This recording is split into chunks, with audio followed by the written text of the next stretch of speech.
Hello and welcome back. Woke up this morning bright and early to a 250-foot crane anchored to the ground just in front of our house to install a 50-foot electrical pole weighing in at around 1,500 pounds. Our current home does not have an alleyway, which is why they literally had to crane it right over the house. The electrical pole that's in our garden is so old that it was tilting over and at risk to fall, which is why they decided to replace it. The entire street was shut down for this exciting operation, and I was so impressed with how well these guys knocked this out. The current state of the house is basically tearing it down to the studs. I wish there was more exciting things to share, but at this point it's just a demolition project. And here we are back at the lot. In the last video you saw the demolition of the unit that was on top of the garage, and right now the garage is being torn down, going down pretty quick in just a matter of a few days. Most of it has been demolished. The studs are still up right now. We have Joseph in the back over here working on getting through all that drywall. This is the view from the garden. Quite a bit has been removed. Literally it's just that tiny bit right there, and the entire garage and upper unit will have been demolished.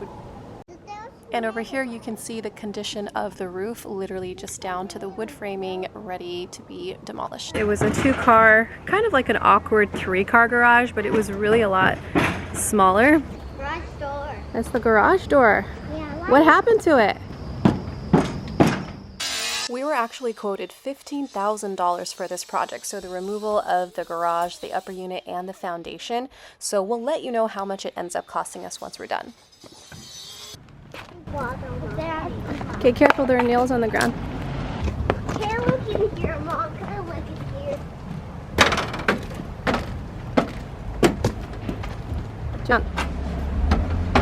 We have 2 main guys that are working between these 2 properties. They are spending, I want to say, all day chopping away, loading trucks and trailers like this big one behind me, and then dumping those at a nearby site. The question probably is going to come up, which is, how much are you paying these guys? It really depends on their experience. Generally, the price has been between $20 and $30 per hour for their services. Some of these guys have experience in framing, in cement work, and those will probably charge a little bit more than someone who's just looking for a few extra hours. I think we've received almost 100 applications, and we've only gone through like maybe, I want to say 30 or 40 to get the help that we currently have right now. Because Lucas is taking on the role as contractor, he's able to figure out the odds and ends of things that normally would be a little bit more difficult, and all he has to do is give instruction, guidance, and then these guys can basically carry out the work. Caveat is that he does have to be more readily available, meaning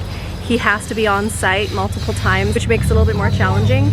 But overall, I think it is much more cost effective when there's a main guy who understands how things roll, and then he can just guide workers to actually get it done.